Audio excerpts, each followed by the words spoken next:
నమో శ్రీనివాసాయ నమః. నమో వెంకటేశాయ నమః. అందరికీ నమస్కారం అండి. ప్రతిరోజు రాశి ఫలితాలు తెలుసుకోవడానికి ఇంకా మన ఛానల్ సబ్స్క్రైబ్ చేసుకోకపోతే ప్లీజ్ సబ్స్క్రైబ్ చేసుకోండి. లైక్ చేసి మీ పూర్తి సపోర్ట్ మన శ్రీనివాస ఛానల్ కి ఇవ్వండి. ఈ వారం రాశి ఫలితాలలో గోచార్య రీత్యా వృషభ రాశి వారు ఎటువంటి శుభాశుభ ఫలితాలను పొందుతారో తెలుసుకోవడానికి ఈ మన వీడియోని ఎక్కడా స్కిప్ చేయకుండా చివరి వరకు చూడండి. ప్రయత్నాలన్నీ ఫలిస్తాయి. అదృష్టం కలిసి వస్తుంది. వారంలో చాలా మంది కంటే నేనే అదృష్టవంతుడిని అని మీకు అనిపిస్తుంది.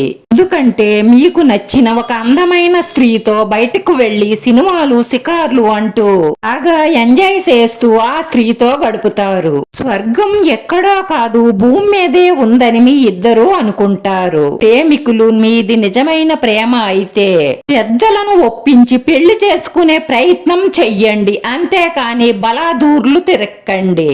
అలా తిరగడం మీకు ఇప్పుడు సంతోషంగానే అనిపిస్తుంది, కానీ అది మీ జీవితంలో చాలా పెద్ద మచ్చనే వేస్తుంది. అందుకే అక్రమ సంబంధాలకు దూరంగా ఉంటేనే మీరు పేరు ప్రతిష్టలను సంపాదిస్తారు. మిమ్మల్ని ఇతరులు ఆదర్శంగా తీసుకునేలా మిమ్మల్ని మీరు తీర్చిదిద్దుకోవడానికే ప్రయత్నించండి. అనవసరం ఖర్చులు పెట్టకండి. ఆఫీస్లో గౌరవం పెరుగుతుంది. దైవ అనుగ్రహంతో మీ లక్ష్యాన్ని సాధించండి.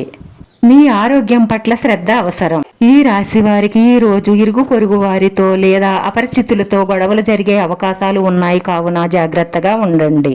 ఈ రోజు మీకు విరామం లేని రోజు కావచ్చు. మీరు ఈ రోజు ఏదో ఒక విషయంలో గందరగోళానికి గురవుతారు. మీ మనసులో ఉన్న కోరికలు నెరవేరుతాయి. ఆగిపోయిన పనులను పూర్తి చేయగలుగుతారు. కుటుంబంతో ఆనంద క్షణాలు గడుపుతారు. ఈ మధ్య కొద్ది రోజులుగా ఉన్న సమస్యలు గొడవలు తీరి శృంగారంలో కేరింతలు కొట్టడం వల్ల మనసు సంతోషంగా ఆనందంగా ఉంటుంది. మీలో కొత్త శక్తిని మీరు చూస్తారు. మీరు మీ పని రంగాన్ని మార్చుకోవాలి అనుకుంటే మీ ఉద్యోగాన్ని వ్యాపారాన్ని ఈ సమయంలో మార్చుకోవచ్చు. వ్యాపారంలో లాభాలుంటాయి. కొత్త ఆదాయ వనరులు పెరుగుతాయి. ఉద్యోగంలో ఉన్నవారికి సమయం చాలా అద్భుతంగా ఉంటుంది. ఈ పనిని చూస్తూ మీరు ప్రత్యేకమైన ప్రమోషన్ పొందవచ్చు.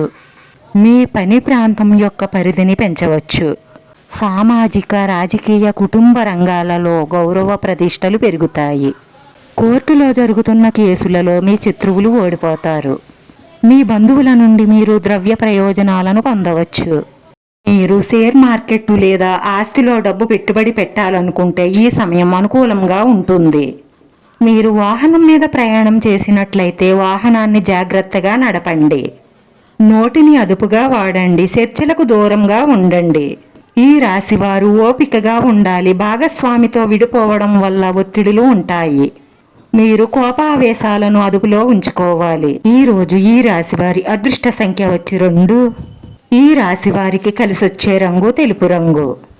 వీడియో నచ్చితే లైక్ చేయండి. మీ లైక్ మాకు ఎంతో విలువైంది. మీరు లైక్ చేయడం వల్ల ఈ వీడియో కొంతమందికి చేరుతుంది. మన శ్రీనివాస ఛానల్ని ఆదరించండి. అందరికీ ధన్యవాదాలండి. నమో వెంకటేశాయ నమః.